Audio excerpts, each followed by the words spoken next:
قاری صاحب نے ایک بات کہی میں دوبارہ دہرا رہا ہوں. اتنا بڑا مجمع ہے، جمع غفیر ہے الحمدللہ، مسجد کھچا کھچ بھری ہوئی ہے، باہر بھی دیکھنے کتنا رش ہے.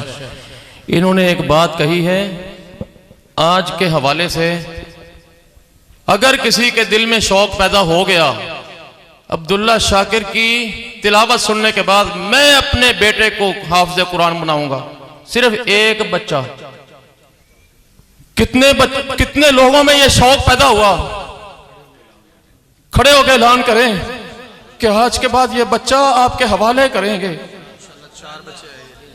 الحمدللہ الحمدللہ. دیکھیں یہ سلمان صاحب، آپ نے ایک بچہ مانگا، 20 لوگ تیار ہو گئے اس بچے کی تلاوت کی وجہ سے حفظ کے میدان میں آ رہے ہیں. الحمدللہ. یا اللہ تیرا شکر ہے کہ محفل کامیاب ہو گئی، اللہ نے قبول کر لیا. اور یقین کریں، میں ایک اور آخری جملہ کہنے لگا ہوں، میری زندگی کے جو 32 سال کی یہ محافل ہے نا، جتنا مزہ آج آیا نا، یہ انوکھی محفل تھی. یہ ان کا اخلاص تھا، اللہ کی رحمت تھی خاص، آپ لوگوں کی دعائیں تھیں. ساری محفلیں ایک طرف اور آج کی محفل ایک طرف. اللہ تقبل منا جمیع حسنات. جزاکم اللہ. اب تشریف لاتے ہیں.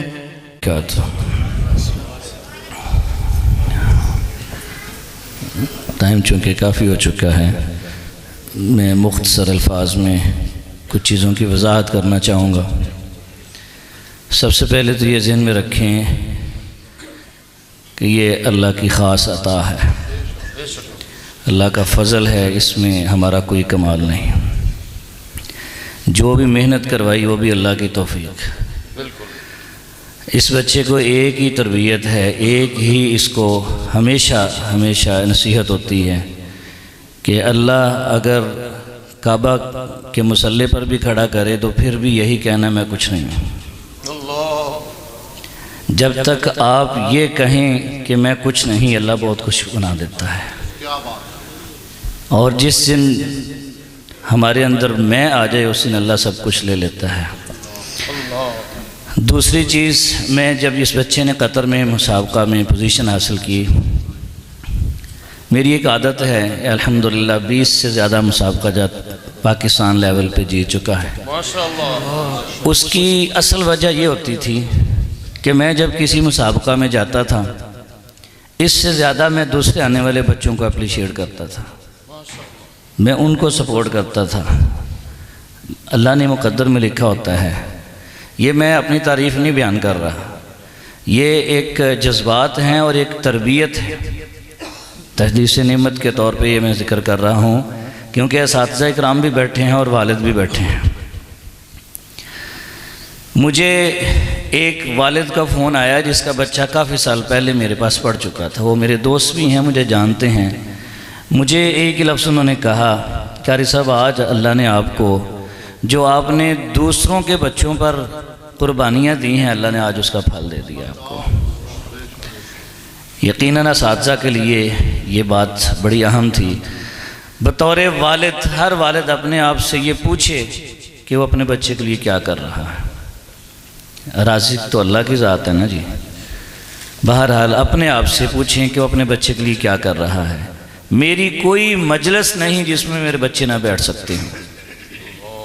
یہ ایک بات عقل مندوں کے لیے کافی ہے. تو ہر چیز اپنے، کیونکہ میں نے سرپرستی کا مطلب جو میں نے سمجھا وہ سر کے اوپر سایہ. اس کو پریکٹیکل ہم نہیں دیتے، ہم بچوں کو معاشرے کے حوالے کر دیتے ہیں، جس کا نتیجہ بعد میں آپ کے سامنے آ جاتا ہے. بہرحال لمبی ہو جائے گی گفتگو.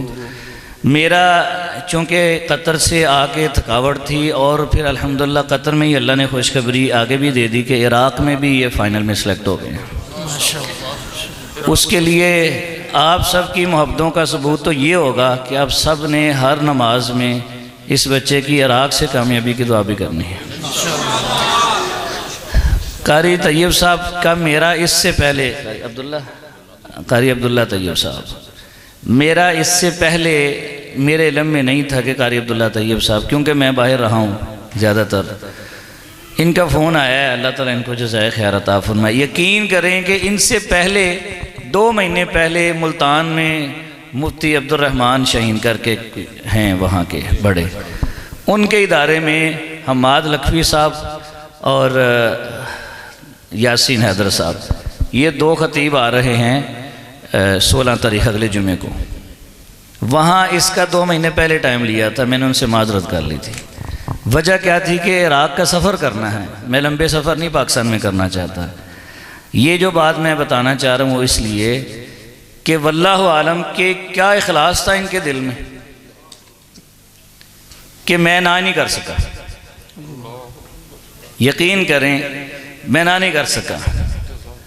مجھے یہاں آ کے پتہ چلا کہ یار اتنا لمبا سفر تھا۔ یقین کریں پہلی دفعہ میں آیا ہوں اس طرف، پہلی دفعہ خود ڈرائیو کر کے ان علاقوں میں پہلی دفعہ آیا ہوں، پوچھ کے بس کدھر جانا کدھر جانا۔ تو یہ یقیناً آپ سب کا، قاری صاحب کا، باقی انتظام، یقیناً اخلاص اس میں نظر آیا ہے۔ ان کا اخلاص ہمیں لے کر آیا۔ اور پھر میں نے بچے کو یہ کہا تھا کہ تم نے 10 منٹ سے زیادہ نہیں پڑھنا۔ قاری صاحب کہہ رہے تھے بڑا سٹیمنا ہے یار، اتنا بڑے سے بڑا قاری بھی نہیں پڑھتا۔ 45 منٹ پڑھ گیا، ٹھیک ہے، یہ اللہ کا خاص فضل ہے، یہ بات یاد رکھیں۔ یہ قرآن کی تعریف ہے، قرآن کی عزت ہے، یہ قرآن معجزہ ہے اور وہ آپ کو نظر آ رہا ہے۔ ہر کسی کے بچے ایسے بن سکتے ہیں۔ یقیناً اخلاص تھا تو اللہ پاک نے ہر چیز میں برکت دے دی۔ ٹھیک ہے، میں یقین کریں میں کچھ بھی نہیں ہوں، یہ اللہ کا تحفہ ہے۔ پتہ نہیں کئی لوگ دعائیں کرتے ہیں۔ ہمارے گھر میں ایک ساتھی آ گئے کسی گاؤں سے مبارکباد دینے کے لیے۔ قاری صاحب کہتے ہیں جی ہمارے گاؤں میں کوئی ایسا گھر نہیں کہ صبح اس کی تلاوت نہ لگتی۔ میری آنکھوں میں آنسو آ گئے، مجھے اور کیا چاہیے۔ یہ جو قاری صاحب نے بات کی ہے میں نے کرنی تھی کہ مجھے ایک بچہ صرف یہاں سے چاہیے کہ جو آج فیصلہ کرے کہ اس نے قرآن حفظ کرنا ہے، اس کی تلاوت سن کے۔ میری یہ کمائی ہے۔ دنیا کمانے کے لیے بڑے اسباب ہیں، اللہ تعالیٰ آپ سب کو بھی استقامت دے، اور جو بچے پڑھ رہے ہیں اللہ ان کو کامیاب فرمائے۔ ٹھیک ہے، یہ اللہ تعالیٰ چن لیتا ہے۔ ہزاروں لاکھوں بچے پاکستان میں پڑھ رہے ہیں، لیکن اللہ نے کسی نہ کسی کو چن لینا ہے کہ اس کی آواز کے ذریعے اللہ دعوت دے۔ اگر لوگوں کو اللہ تعالیٰ اپنی طرف مائل کرے تو یہ اللہ کا خاص فضل ہے۔ آپ نے دعا کرنی ہے اللہ سے نظر بد سے بھی بچائے اور آگے بھی کامیابیوں سے نوازے۔ بہت بہت شکریہ آپ سب کا، قاری صاحب کا بھی، مکمل طور پہ جتنے بھی ساتھی احباب، جتنے بھی اوپر جو مائیں بہنیں ہیں، سب کا شکریہ۔ اللہ تعالیٰ آپ سب کو جزائے خیر عطا فرمائے۔ والسلام علیکم ورحمۃ اللہ وبرکاتہ۔ ماشاء اللہ۔